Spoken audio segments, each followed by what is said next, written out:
Good evening and welcome to the Cover One Buffalo podcast. You are joining your host Greg Thompson along with my partner in crime Aaron. It is a football week again. How are you doing? Dude, I missed you on Sunday. I was getting in a groove there. We were doing the 2 shows a week. Early bye week messed with me a little bit, but it's good to be back and start up this schedule again. Get the Dolphins again, 2 early ones here. So I'm excited for this. This is a good week, good way to come back to it. Yeah, it's, I don't love the early bye week. It's a little wonky, but it was nice. It was nice. I sat there and watched other football and got to soak up more than some decent weather. I think we had some decent weather here in Western New York. You must have got some decent in Cleveland. Yeah, no, it was good. It was good. It was a nice weekend. So tonight's show brought to you by our friends over at Uncle Jumbo's. Make sure you're checking them out.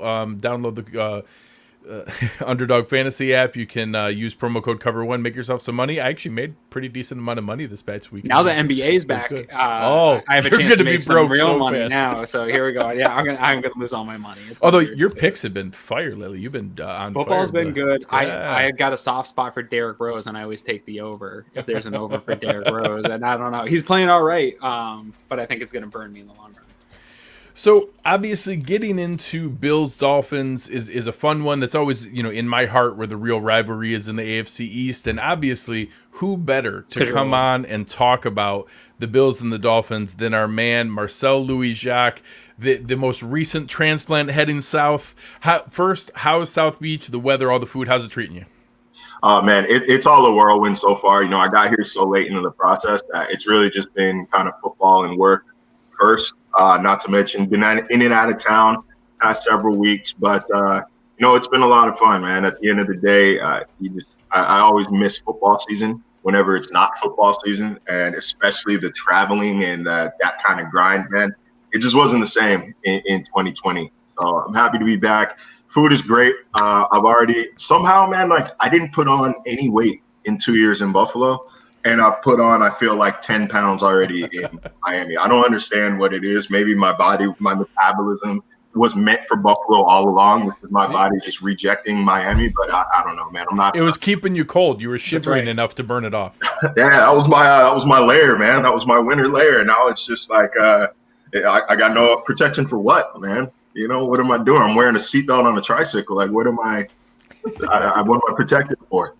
So you get to come back early here. You didn't leave Buffalo too long. You're coming back early. What spots are you hitting up this weekend when you're coming back first? I know you're probably getting together with Nate. Where are you guys going? Man, Nate, Nate is playing it so coy. I'm just gonna air out the laundry right now for him. I hope he sees this. I'm trying to say, hey guys, let's go to X, let's go to Y. And it's like, yeah, I should be free. Like, we mean you should be free. Like, that's what is this, like a casual April weekend, man? Give me a break here, guys. But no, gotta hit Brightsmith, gotta hit Macy's somehow, some way. I might have to smuggle some Macy's into the press box. I don't know what the food is, the food situation's up there. I gotta do a little recon, but definitely Brightsmith. I'm thinking Barbell after the game too, man. Like, there's there's no wings like the honey butter Cajun barbecue. In some order, I don't remember the exact order. Those are the words, though, man. Those are the ingredients. I want to follow up on that, though, and give you a chance here, because I got to admit, man, there's been some stuff in your mentions from Bills Mafia that makes me feel frustrated, because you were good to us here at Bills Mafia, and I always appreciated the way you looked at the team, right? Like, you didn't buy into trying to please the fanboys, but you weren't looking at it from a negative light. You weren't trying to push those for clickbait to get the fans riled up. And obviously, fans got in their emotions with you leaving. You were a likable guy at a national media outlet. That's not something that came around a lot throughout the drought. So I get why fans were upset about it. But, I mean, most of us are excited for you, right? You have a cool opportunity and you take it. But I've seen some fans getting in your mentions, man. Do you want to explain to them and say that it's okay? You still care about us? Yeah, it's funny because my friends who knew that I was leaving in the weeks leading up to actually announcing it, I always told them, like, dude, I'm kind of worried about what these guys are going to say. Like, I was like, I don't think they're going to take it well, man. Like, I'm a little bit nervous, not because I'm leaving per se. Like, I don't think I'm that important. They're like, oh my God, where's Marcel? But specifically because I was going to Miami, I felt like, damn, they're going to be kind of mad about that. And, it's kind of, it's hard because, like, Buffalo is unique in that the Bills and the city of Buffalo are just so strongly tied and associated together that you often can't think of one without the other. Like you can think of LA without thinking about the Rams or the Lakers. You can think about Miami without thinking about the Dolphins and the Heat, but you don't think about Buffalo without thinking Bills. You know what I mean? So when I say that I love the city of Buffalo, people down here will probably say like, oh, wow, here comes a Bills fan. So I have to be careful about really pouring on the praise for the city. But I stand firm, you know, like you can't act for 2 years, man. Right. But what do they say? Like it's like 3 months. That's why the honeymoon phase goes away in a relationship, right? 'Cause after 3 months, you show who you really are. Like I was there for 2 years and I didn't BS you for 2 years. Like I love living in Buffalo, but you know, I've always done what I thought was best for my career. And, you know, that didn't start in Buffalo. No offense to you guys. Like, you're not special in that regard. I love living in Charlotte. As much, if not more, than Buffalo because I had a lot of family nearby. Right. And I'd never had that before since leaving home. But I still left Charlotte to go to Buffalo because it was a career opportunity. So, you know, it's nothing personal. I still get a trip a year. So, like, it's not like I'm all that far away. I'm still in the division. So you get to make the rounds now. Every time we're on the schedule together, you get hit up from all of us and get to make the rounds. So we get to see you still. Yeah, so you know what I mean? Like it's like you know, don't take it so personally, guys. Like, and then the people who are like, I have to start blocking because I can't keep respect. I got on my editor's radar last week, so like I think I'm done now. But the whole like, what was it? You're in this for. There's more to life than money, man. You can also love what you do. I'm an NFL reporter for ESPN, dude. It's a pretty cool gig, man. I love what I do, man. Like, I'm not crying on my way to Hard Rock Stadium on Sundays. Right. I'll roll my eyes at a couple of interceptions, but like at the end of the day, man, like that's how I'm punching the clock. That's technically, you know, I'm talking to my friend Adam Beasley from Pro Football Network. He's like, technically, this is like the free day, right? Like, you get paid during the week. You're watching people play a game. I'm basically, yeah. You get so paid. It's like, guys, like, I'm doing fine. Yeah. Well, we're happy for you. Yeah, very much. Well, let's turn to some of the stories because you walked into, I have to imagine, I don't want to put words in your mouth. I have to imagine you walked into what you thought was a team on the upswing with a lot of young talent who made further investments in the offseason that a lot of people were picking as the biggest threat to the Bills in the AFC East. We now, you know, check in 7 weeks later, somehow 1-6. You know, just where are things from how challenging that can be from a mindset standpoint, not only for you, what you thought you were covering, but, you know, the fans' reaction of that's a tough, you know, readjustment of expectations. How far off is that from where it was, or were we just ahead of ourselves from last year coming into the year? No, I think it was legitimate. I thought that, you know, depending on just how good Tua in this offense could be, I thought that they could challenge Buffalo because Buffalo's schedule is so tough and Miami's is so easy that, you know, they could even each other out. And if they stole a game away from the Bills during that series, then, you know, it wasn't so clear cut. I thought Buffalo was a heavy favorite, but if I was going to pick anybody to jump them or leapfrog them this year, it was going to be Miami. That defense was good.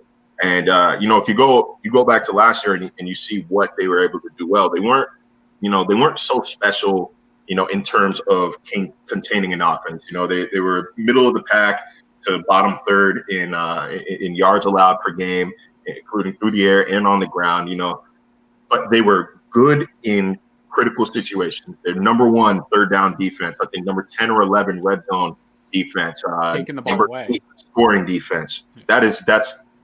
I mean, when you draw bending without breaking, like that's literally the formula there. Like, you get off the field on third down, don't give up touchdowns in the red zone, and then take the ball away. They're number 1 in the league in takeaways last year. Right. And, you know, most of that is a pretty sustainable model. You can't live and die on takeaways. Like, you're not going to – I don't think that's a, you know, recipe for success there. And that's sort of why we're seeing them come back down to earth, because they are dead last in the league in third down defense. They are dead last in yards per game. They are, I believe, second to last in scoring defense.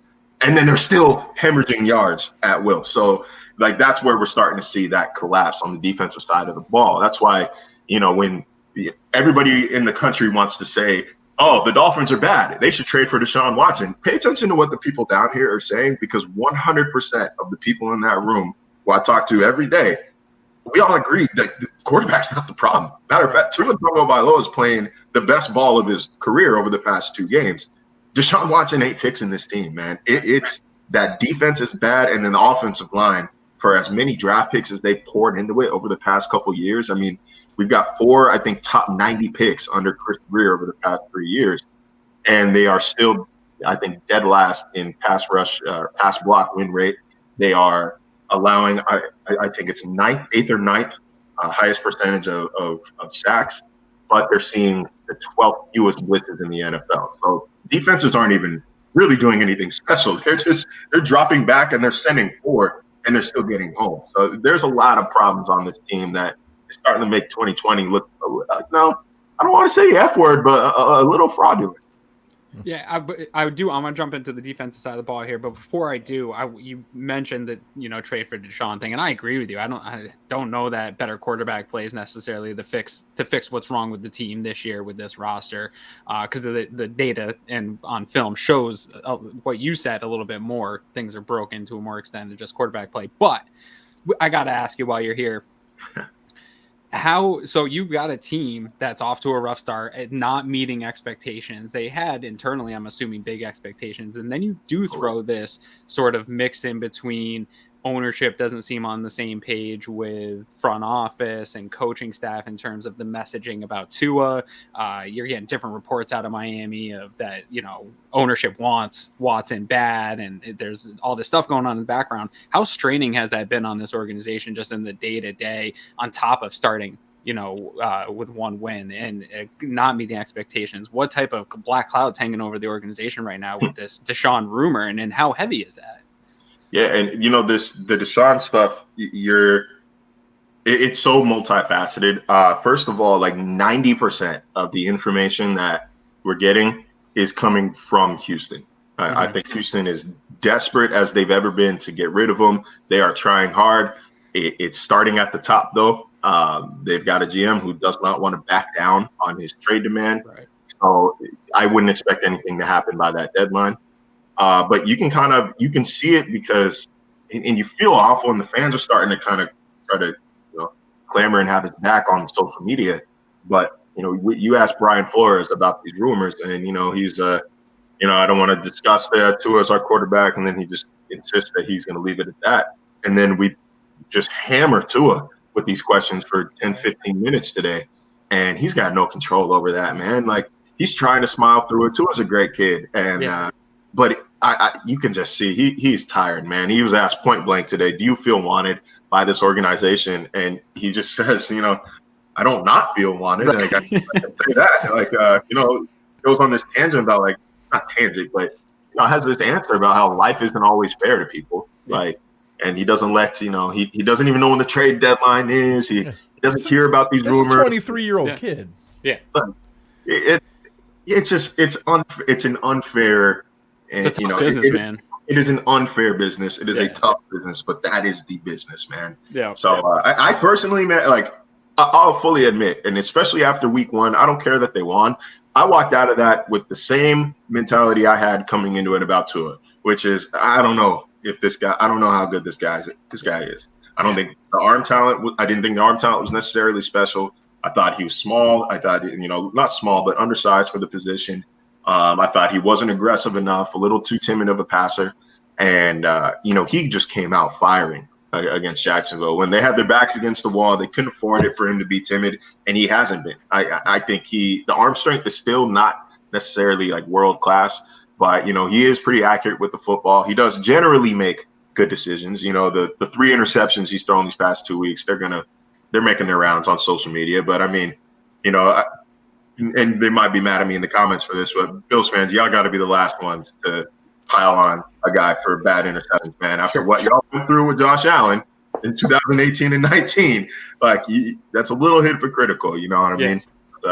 It's tough, man. And you're starting to see these reports from out I think La Canfora had one that Flores has lost the locker room, that the Patriots way doesn't work down south. It doesn't work anywhere but New England. But one day Belichick disciples will learn that. But it's tough, and it's a 6-game losing streak. There aren't a lot of other things to focus on, but this big black cloud. So I think once the trade deadline passes, it's really going to be just a wave of relief throughout. Everybody down here.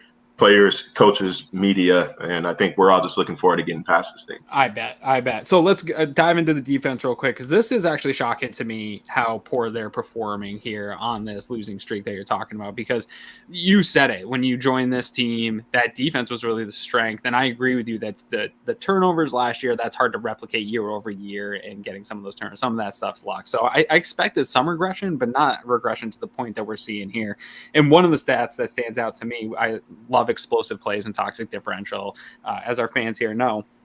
The only thing that I can find that the Dolphins are number one in the league right now is explosive plays given up in the passing game on defense. And Greg and I were talking offline. This is a very expensive secondary, and a secondary that they've put a lot of investment into.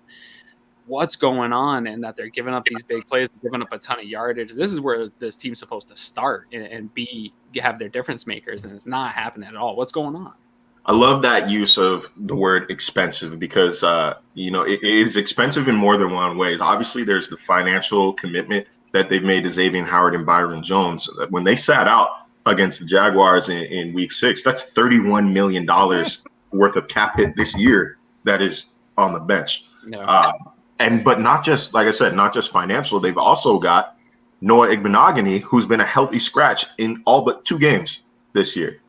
He went number 30 overall last year. Right. I believe they picked him over Jonathan Taylor, who, we can get into that when we talk about the offensive side of the ball. But, we spoke with Byron Jones today and asked him, man, like, what's going on with this secondary? And he says, we watch the film and we're watching these plays that we give up. And at no point do we feel like it's bad coverage. We're just not winning at the point of attack was the phrase he said. We're not winning the 50-50 balls. We're not ripping the ball through. We're not, separating ball from receiver. And we're going to have to start doing that. And but I somewhat disagree, man. I think it's just bad coverage. There was a play. I don't know if you watched this Falcons game. They drop back into cover 4, and Russell Gage just beats him on the seam. Yes. And I watched it just like dragging the little slider back and forth for about 5 straight minutes today. Baffled. That should never happen. You can't play. Atlanta sent 2 receivers downfield, and he splits your $17 million corner and then your second round safety. So I think it is a lapse of they are mental lapses in their coverage. And sometimes it's just bad. I think it's bad coaching. And I hate saying that, because I don't know any better than Brian Flores and Josh Boyer do. Certainly right. Don't, and probably never will. But when you go back and you look at the Jaguars game, the reason why they were able to get in the field goal range is because Flores was coaching his secondary to play the sideline. So he gave up the entire middle of the field. You watch Laviska Shenault catch that slant route. He's in his own zip code, man. Yeah. All he had to do was catch it, fall down. They call a timeout, and look at that. Yep. You just lost to, you lost to the Jags.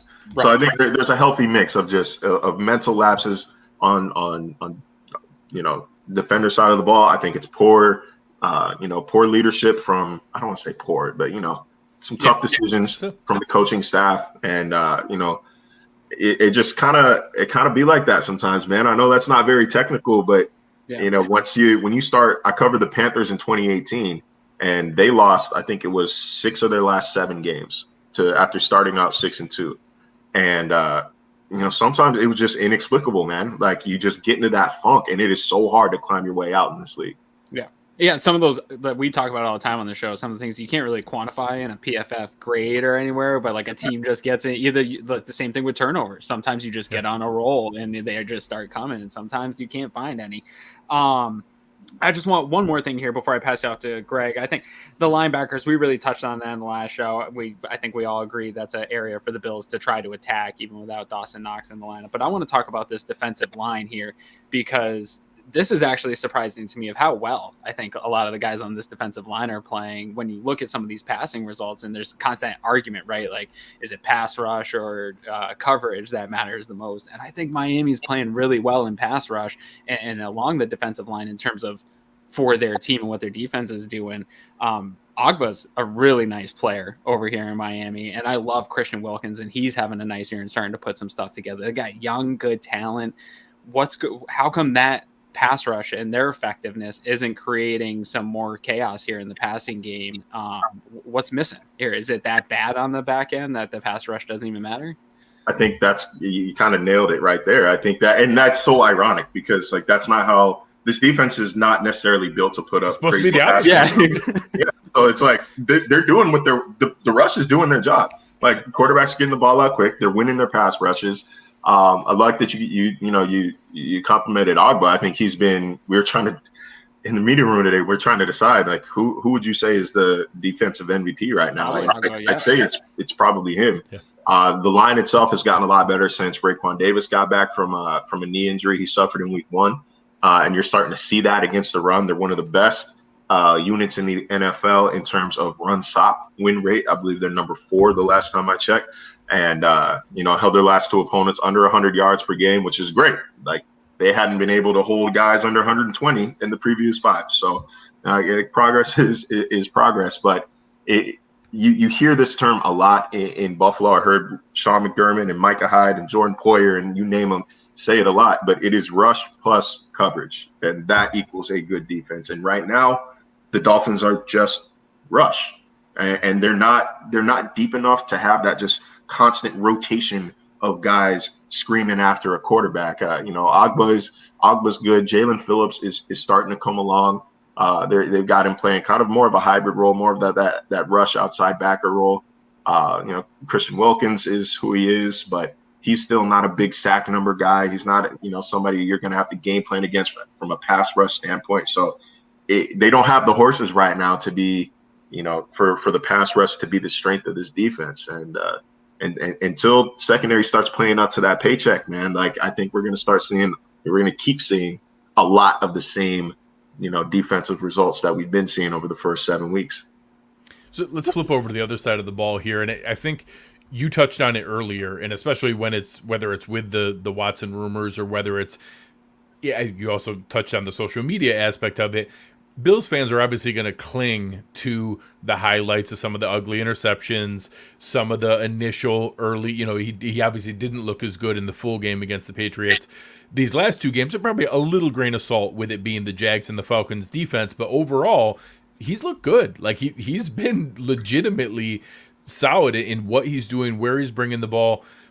Is that, do you think, some of its progression to his 11th start overall so far? It's still very early in his overall development. Is that something you think he can genuinely build off of, and you think getting through this trade deadline, really locking in, you're going to see that continued progression? Do you think it's wait and see because of the defenses it was against, or do you think it's legitimately a building block? An interesting number. I actually kind of just thought about it here, but on the following drives, after 2 of his last 3 interceptions, Tua has not had an incompletion on the following drive, and he has led a scoring drive without missing a throw. So that mentality right there, like the kid will lock in when he knows he messed up. But you got to remember, he is playing with a skeleton crew. Mac Hollins is his number 2 receiver right now. And, bonus points to everybody in the comments who can tell me who Mac Hollins is.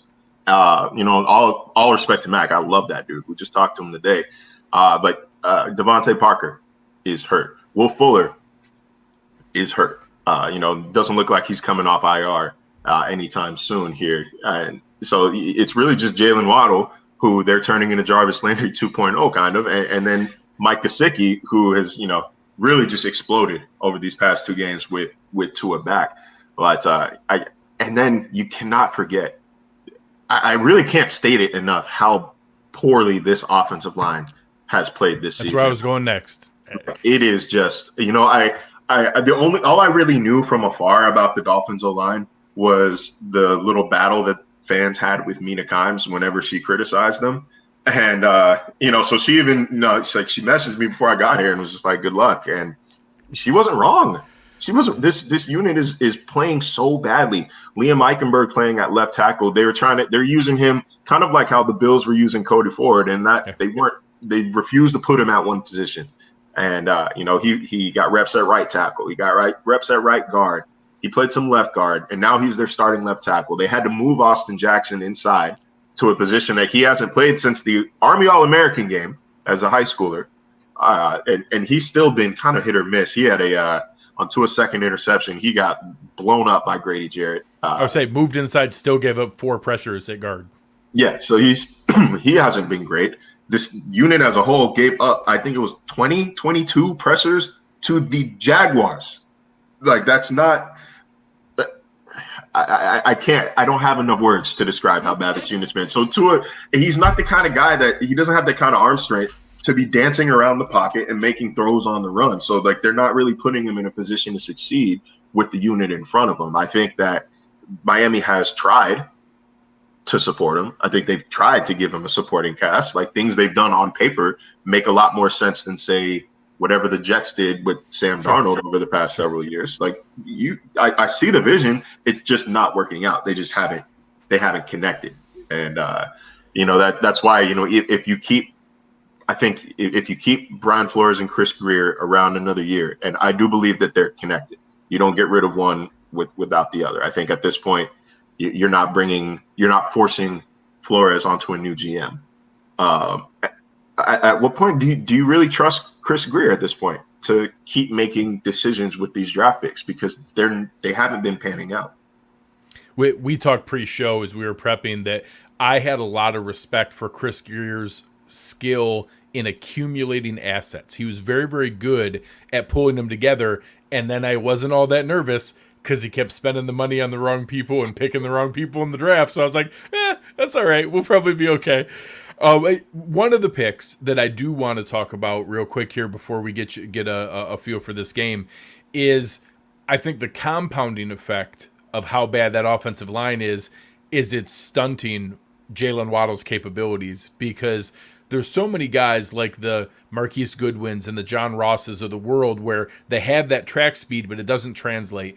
And good Lord, does Jaylen Waddle's speed translate. In that Bills game, it was every time he touched the ball, I was holding my breath. Like, oh, God, someone tackle him. And you can just see the explosion that I believe I saw his average depth of target on the last game was like 1.7 yards. Like, it's obscene the way that he's being used. And I think that, one, Dolphins fans should be happy. Like, I get it. It's not Jamar Chase. It's not maybe what was initially, thought, and you see other guys having historic levels. I think that potential is still there. And if they get the offensive line together, I think you will see him blossom. Yeah, I think if Tua's got time to throw and time to allow routes to develop, that he will start running more developed routes. But, look no further than week 3 against the Raiders. If you want to learn about how they're using Jaylen Waddle, it is the first safety on a completed pass in NFL history that, didn't involve an interception or a fumble or anything. They're on the 1 yard line and they throw a screen pass to Jaylen Waddle. Like, that's the kind of usage that they're getting out of him. But he hasn't been bad. I think it's a tough – I brought up the scenario on Sunday as Jamar Chase went off for 200 yards. Do the Dolphins deserve some criticism for trading down from number 3 and not taking Jamar Chase? Just like they're being criticized for not taking Justin Herbert over Tua. And, I don't think that's necessarily fair to Waddle, because I think he has been their most reliable receiver, and he is doing exactly what is asked of him. You would love for a more creative scheme to maybe manufacture some space for him, to let him see what he can do with the ball in his hands. He's had a few where, you think, oh, man, if he could have only just made that man miss, that he would have taken to the house. But I think his past several weeks, they really were hindered by the Jacoby Brissett experience. I think, Brissett's obviously a veteran. He played, risk-free football, to put it mildly. Be polite. But, yeah, he wasn't taking shots downfield. And when he was, they certainly were not going to Jaylen Waddle. So, I think they're kind of stuck in this offense. I think they're at a point where they've got co-offensive coordinators, which it's not normal, period. It's not normal, period. It's definitely not normal in the NFL. So you've got sort of this convoluted, I think, method of calling plays where Charlie Fry, the quarterback coach who was hired for Tua, is actually calling the plays, but Brian Flores is saying that, it comes down and goes through Charlie Fry. So like nobody really knows who's calling the plays in Miami. And, I wonder, like, is this system as convoluted to y'all and to these players as you're making it seem to us? So, but there's been such frequent turnover that you're not just going to see them fire George Godsey or Eric Studesville. So like I said, I think they're kind of stuck in this. They're going to have to try to figure out how to make it work. And, play callers develop. Look at Brian Dable. Yeah. So like, play callers can get better just like players can get better. But, before long, man, you traded up to number 6 to go get this guy. And again, you're turning him into a Jarvis Landry. You're turning him into a dive and dunk type of receiver. And, there is some – I will say, though, that there is some use for a guy like that.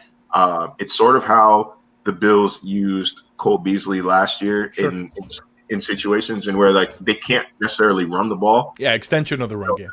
Yeah, so they'll just dump a 4 or 5 yard pass to Cole. But I think here, and it hasn't really broken through yet. So on this final note here, what kind of game do you think we're going to see this weekend? What's your prediction? Look, man, like, I never try to be so negative. I never try to, like, put things down. I try to be as real as possible, though. And realistically, there's nothing over their past 4 games that I've personally witnessed that suggests the Dolphins are ready to compete with the Bills. I thought week 2, that was the moment, right? Like that was your stage to see, like, okay, you beat the Patriots. That's cool. Let's see if that preseason hype was real. And they got clobbered. And I don't know if they have recovered from that mentally yet. The line is 13.5. If I was a betting man, which I am not, so don't take my advice, but if I was a betting man, I'd probably take the over. I think you're getting a rested Bills team, a pissed Bills team that generally plays very well after a loss, especially when they have time to think about it. I mean, what happened the last time they had a bye week after a bad loss at the last minute? Something about running the tables over the rest of the regular season. So if I remember correctly. Yeah, so I think that I think we see the Bills roll on Sunday, but what I'm looking for is Tua to continue his level of play. I'm not expecting 4 touchdowns, but continue to make good decisions, continue to try to be aggressive in spurts, and take care of the football and learn from these previous mistakes. That's a legitimate defense. Legitimately, might be the best defense in the NFL. Statistically, they certainly have an argument right there. So, that's what I'm looking for. I think that's what the Dolphins are looking for, just to kind of go out there and fight. I think, every team wants to say we're going to win. We want to win this week, but I have not seen it with my own eyes yet. Not saying it's impossible. I haven't seen the evidence yet. Well, we hope at least for an entertaining game. We hope for a good time, and I hope you enjoy. A healthy game for both sides. I hope you enjoy your food tour while back in town. Make sure to get your fill. Sneak in what you can.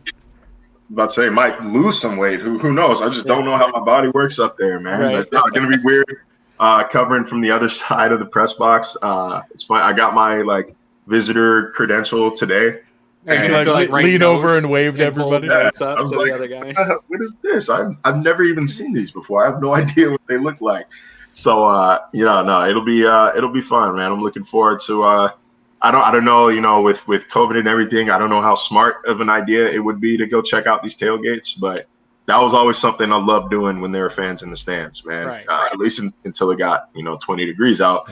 I liked going in there with just kind of like a hoodie on. Nobody really knew who I was at the time, so I like just seeing the debauchery out there, learning about new games. So I might have to do out that, mask up and go just check it out for old time's sake. But it should be pretty safe. This weekend will be the first weekend at Bill Stadium where all vaccinated people now that had time, so that it should be good to go going forward. There we go. There you go. There we go. All right, man. Have yourself a good, safe trip. Enjoy the visit. Always appreciate it. Everybody listening, you guys know who he is. Marcel Louis-Jacques, ESPN, NFL Nation for the Miami Dolphins. You already follow him anyways. But we appreciate your time tonight, man. Welcome back. We'll hope for an entertaining game. Yeah, man. Hope for an entertaining game. Appreciate it, man. Good seeing you guys. All right, take care, man. Thank you, Marcel. So obviously, always fun to have somebody like Marcel on to be able to talk through, a really dramatic, interesting situation down there, but maybe not always the best from a football standpoint. And man, we talked, pre-show as we were prepping. I don't know that I was as off on any team as I was with the Dolphins. I thought they were solidly second in the division. I thought they were going to push for a wild card. I was nervous about some of the matchups that, hey, I think they could give us a run here. They have just, their secondary matchup. Like, hey, that's how you match up with the Bills, is really talented coverage and being able to match up with this passing game. And good Lord, has it gone sideways. I thought Brian Flores was one of the most up-and-coming coaches in the league. And man, that's kind of deflated and come back down. It's been weird to see. Obviously, I'm not upset. I was gonna say, it's been pretty awesome to watch. Yeah, seeing them, deflate like a balloon. But holy crap, it was just surprising. Well, so I think Miami consistently is one of these teams, I think, that gets hyped up by the media. They're not one of these big media. They're not like Dallas for years gets overhyped. The Giants always seem to be overhyped. It's not to that level, but it's a step below that, where even during the drought years, it was always Miami was the team right on the heels of everybody, and it's still that way. So I think some of that led to how we viewed the Dolphins going into this, and I don't think there's a real fine line. And Josh Allen, I think, said it in his press conference, like, some of these teams that have one win right now, it's a fine line between 1 and 4 wins in the NFL. Sure. Sometimes it's a handful of plays in some of these games. Yeah, Dolphins could easily be 3 and 4 instead of 1 and 6. Totally. They probably wouldn't have a winning record, but 2 or 3 of those games was very winnable. Yes, and they are more of the anomaly in terms of those teams that are down there at the bottom right now that they're hanging out with in almost every statistical category. They have a lot more talent. So these are the teams that actually are, maybe not for Buffalo, because I believe in until you prove it to beat me, I'm not going to buy into that you can beat me. But for some other teams, I think this is a team that's scary when they're totally desperate, because they do have some horses that can make some fantastic plays and play at all pro levels at really every phase of their team across the board. They have these guys. It's just putting it together. And hopefully that's not what happens this weekend in Buffalo. And I don't think it will be, but I think they're going to play spoiler for a few teams out there. These Miami Dolphins are the type of game that's a trap game for a lot of teams, because they have enough to beat you if they're playing good and they're putting it all together. They just haven't been able to put it all together. And I agree with you about Flores. I bought into him, but you started to see it with the indecisiveness last year with Tua pulling Tua, going to Fitz, and then we see indecisiveness with what Marcel mentioned. The co-offensive coordinators is weird.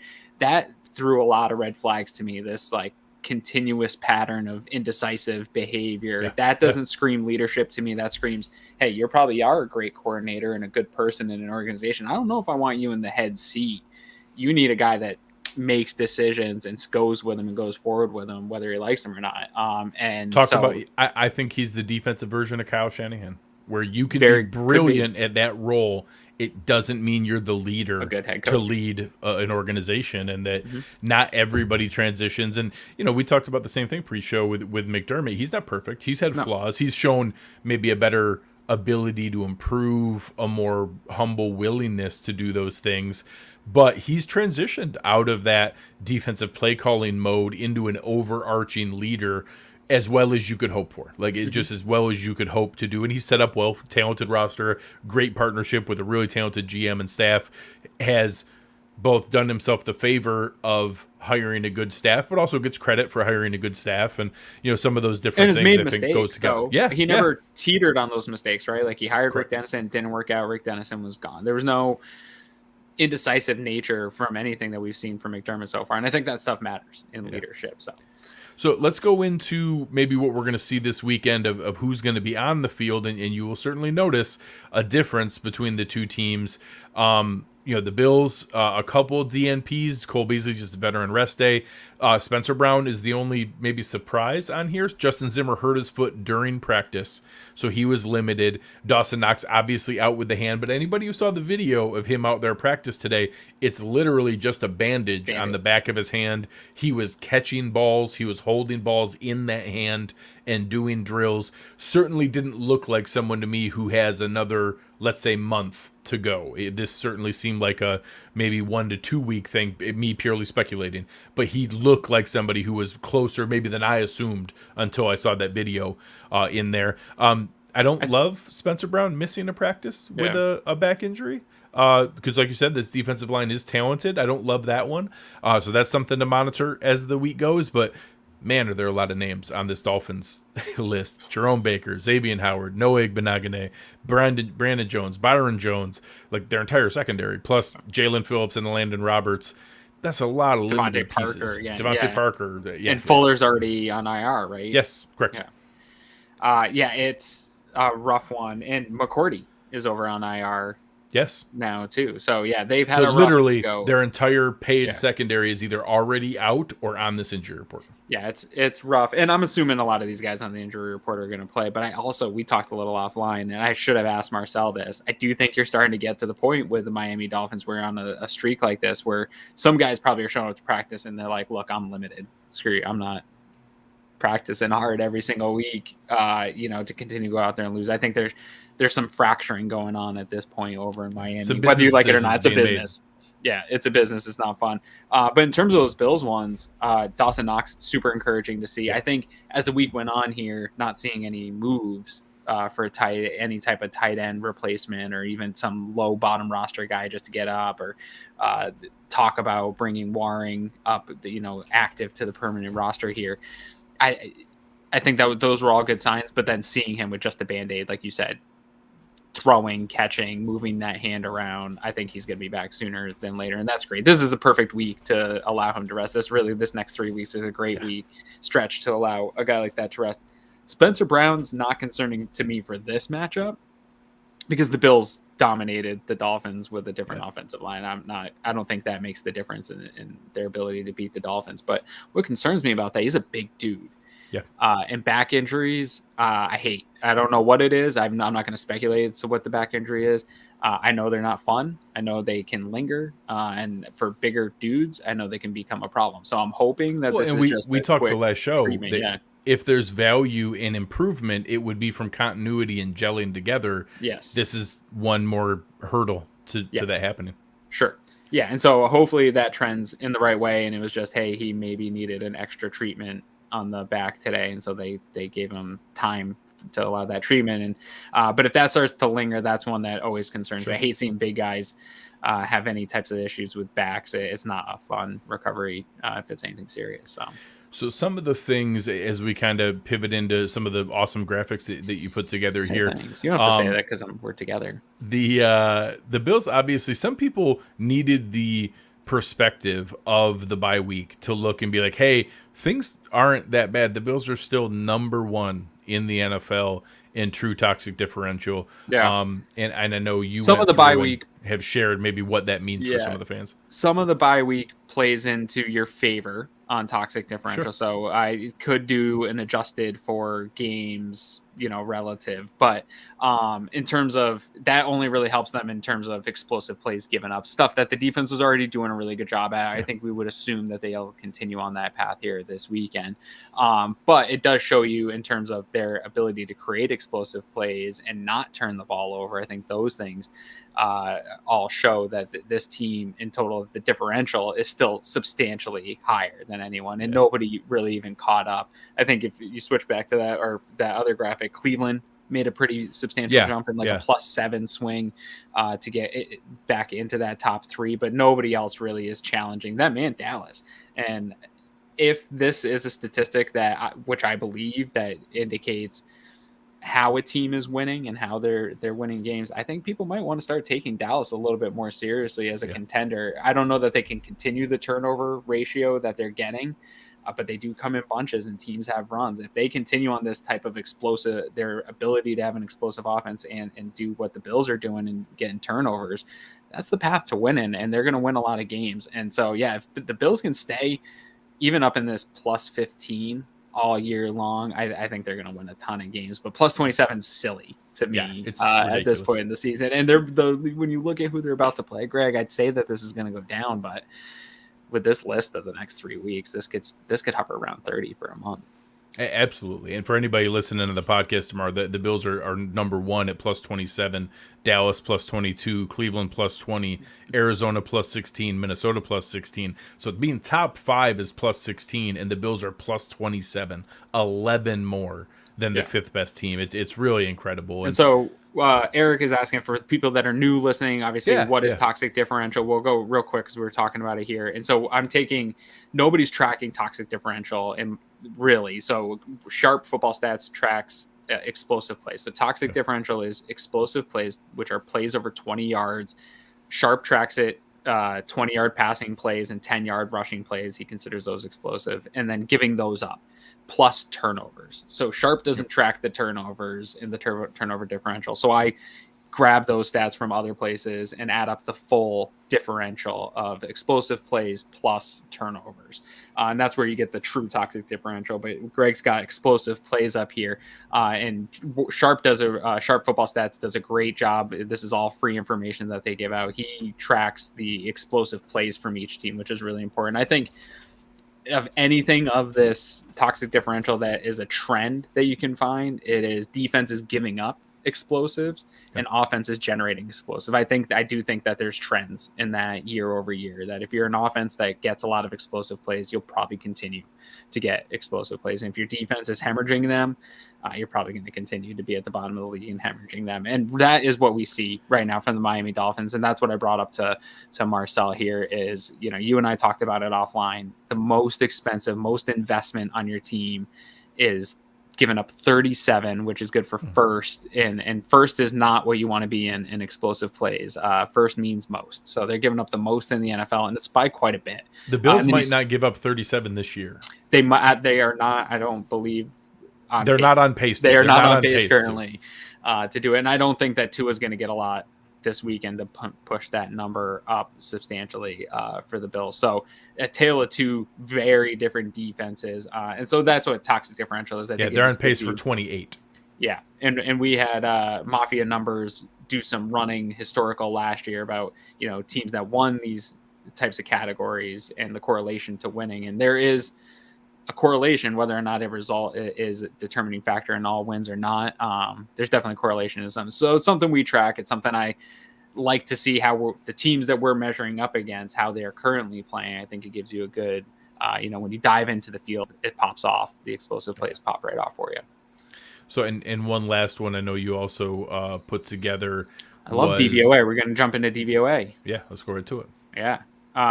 Bills are doing excellent this year. So the DVOA is a stat that I've loved for years because I don't like, NFL.com, just general yards rankings and things. Marcel, it was even talking about like last year, the Dolphins defense gave up a lot of yards, but they didn't give up a lot of points. So what do I care if they were 13th in yards given up? Like that is it's not a stat that has a lot of context to me. So DVOA breaks in context of an opponent that you've gone up against. So it's a weighted ranking of the teams, and they rank you overall offense, passing offense, defense. They get into each one and they come up with these overall rankings, and you can see it right here. I mean, no matter what stats you're looking at in this matchup, Greg, it's one of the most elite teams in the league going up against one of the worst in every statistical category that I looked at going into this. And DVA is no different. Bills are almost top 10 in everything at this point. I think here in the next couple of weeks, special teams will creep up there. They've been trending that way. Offense is just moving up multiple points a week here. I think they're going to be in the top 5 here soon.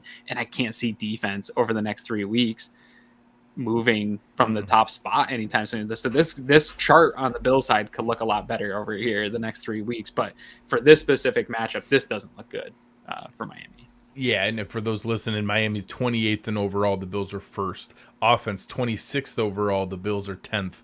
Defense 25th overall, the Bills are first. Special teams 25th overall, the Bills are 11th.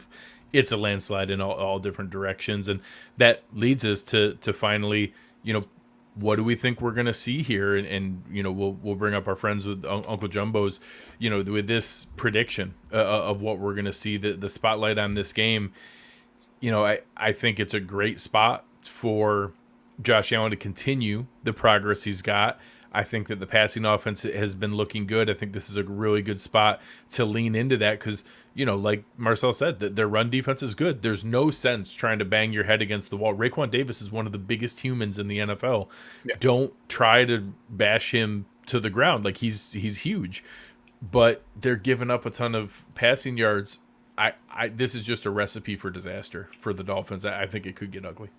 Yeah, no, I think this is I think Josh is mad at himself. And he shouldn't be, but I think he's mad at himself about the Titans thing. We know he's so hard on himself. He probably spent all weekend beating himself up about it. I feel so bad for Miami to have to deal with an angry Josh Allen. So I do think he will be the spotlight player of the game. I think it all revolves around him, and how angry he is going to result in how disruptive this game is. For me, I'm going to pick it similar to how I picked that first game. I think I picked that first one 31-20. I think 34-20. I'm going to give Miami some points, even though they got shut out in the last outing. I think that they will score some points. I think Marcel said the line right now is 13.5.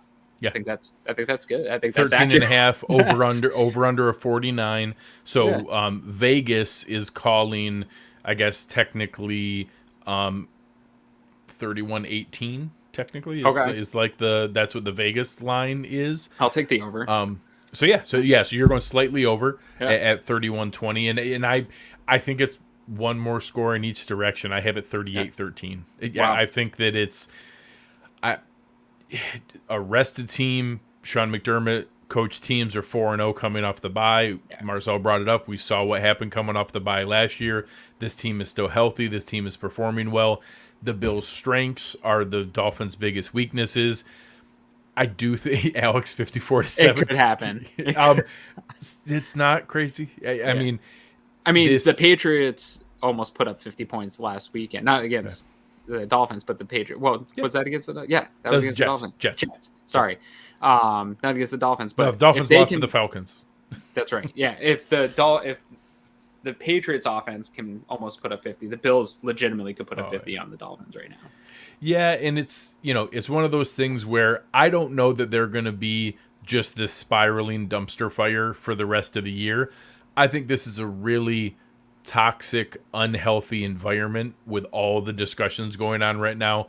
That sucks. That's just a really crappy situation as people to be in, and to constantly be wondering like, hey, is this guy that we've kind of bought into going to continue to be on our team? Or are we going to get this new guy? Is that good if we get the new guy?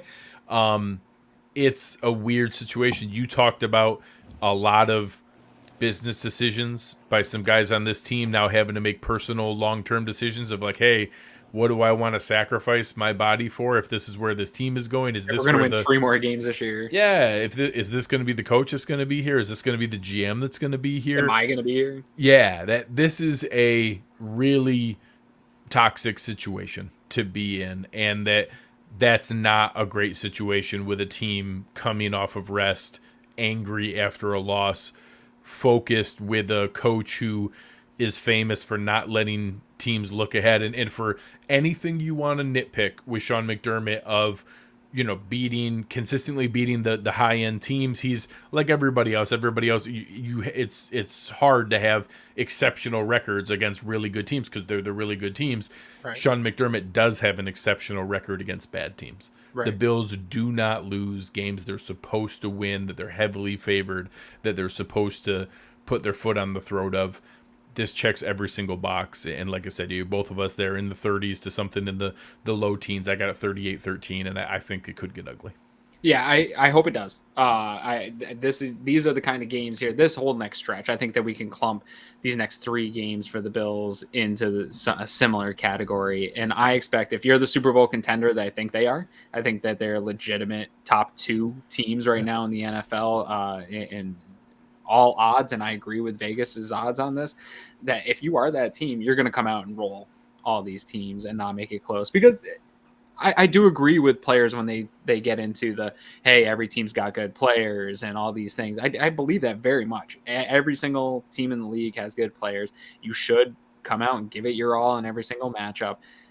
But the Bills are so much better than the Miami Dolphins at this point that even if they stumble along the way, they should overpower them with talent and how well they've played to this point in depth, that it should just be suffocating over a 4-quarter stretch of game. It should just suffocate the Dolphins. And that's where this team should be at here for the next month of football.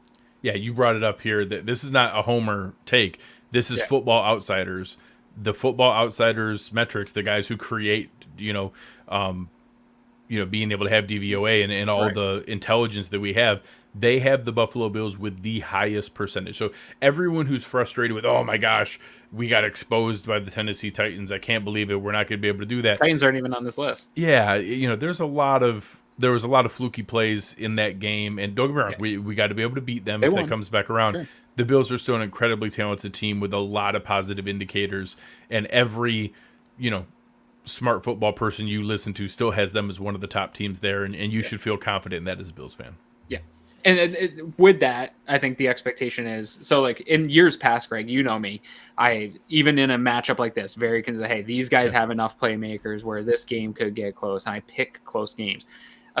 2 years ago, you couldn't convince me to pick a 10-point spread in a game. But now I'm so confident in this team in the way that I've seen them play on film.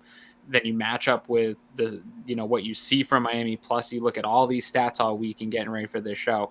I'm highly confident in this team, and it is an expectation. I think that that's okay for fans to have the expectation that we're going to go and blow a team out. I think for years we used to try to calm people down and be like, okay, we're not going to blow everybody out.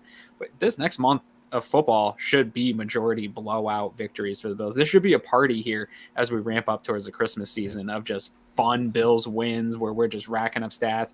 All these stats we read off every week is just lining up number ones next to the Bills' name. Like, that's where I'm at, man. Do I need to pump my own brakes here, Greg?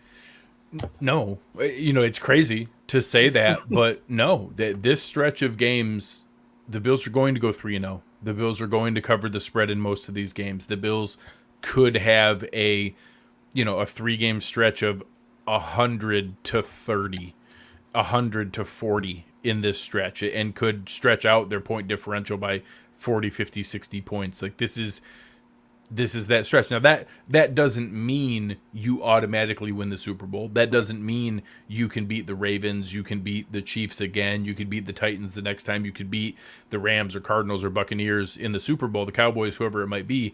But it means you're good enough to do that, and that you are one of those best teams, and those teams knock out these small underdog teams. And just like you saw, yesterday, the Buccaneers, or the Sunday, the Buccaneers beat the Bears, 38-3.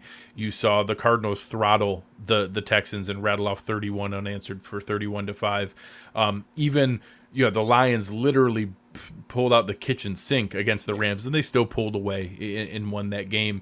This is going to be that stretch of performances. Coming back from the bye with Dolphins, Jags, Jets is as good of a get-right stretch as you can possibly get.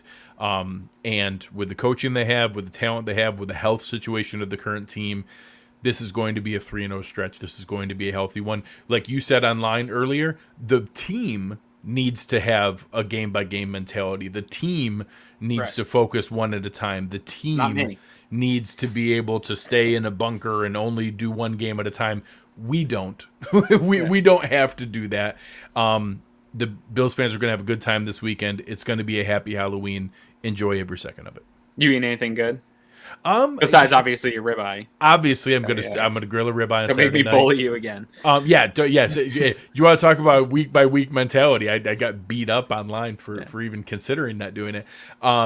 So I am going to do my 1/11th from that standpoint. So yes, that's my part of the team. And then we're going to have fun. Our neighborhood's doing some fun stuff. We got a food truck coming in, and bouncy house and all kinds of fun stuff, and go do that. Nice. Although I'm going to be watching the game and doing the post-game show. So we're going to have to hustle with the post-game show this week. Anthony and then go out there and be able to trick-or-treat with everybody. But looking forward to a great weekend. Hope everybody else has a great time. Do you have any big plans for this Halloween weekend? Do you switch over into Christmas mode November 1st? So normally I actually switch over 31st. I fire up Christmas movies while I'm handing out candy. Christmas music's playing in my house.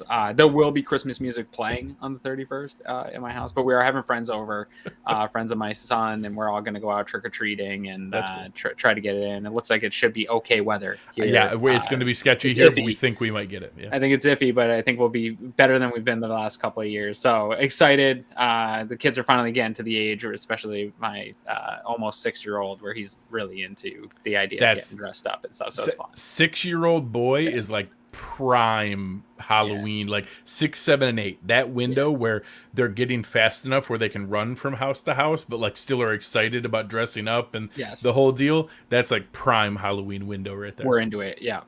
All right. Well, I hope you boys have a great time. I hope everybody listening has a great time. I hope you guys enjoy this game.